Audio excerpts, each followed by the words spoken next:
बिस्मिल्लाहिर्रहमानिर्रहीम। अस्सलामुअलैकुम। उम्मीद करता हूँ आप सब खैर आफियत से होंगे। आज इस्लामिक तारीख़ क्या है? जी हाँ नाज़रीन, आज की इस मुख्तसर वीडियो में आप हिजरी कैलेंडर 1446 के मुताबिक पाकिस्तान, इंडिया समेत दुनिया के मुख्तलिफ ममालिक में चाँद की तारीख़ क्या है जानेंगे।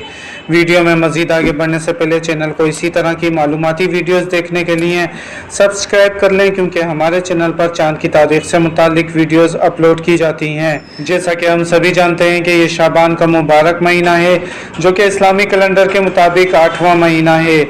नाज़रीन, आज पाकिस्तान में 20 फरवरी 2025 जुमेरात का दिन और शाबान की 21 तारीख़ है, जबकि इंडिया में भी शाबान की 21 तारीख़ है। जबकि सऊदी अरब, यूएई, कुवैत, कतर और ओमान में भी चांद की यानी कि अरबी तारीख 21 शाबान है। इसके अलावा UK, France, Italy, Germany, Netherland, Finland में भी आज चांद की तारीख 21 शाबान और यूएसए, कनाडा, ऑस्ट्रेलिया और एशिया में भी चांद की तारीख 21 शाबान है। याद रहे, ये आज की इस्लामी तारीख है। इस वीडियो को कुछ दिन बाद मुलाहिज़ा फरमाने वाले हमारे नाज़रीन हमारे चैनल पर मौजूद लेटेस्ट वीडियो देखें, ताकि वो दुरुस्त तारीख से आगाह हो सकें। वीडियो को लाइक करके अपने दोस्तों के साथ शेयर करें। अपना ख्याल रखिएगा। अल्लाह हाफिज़।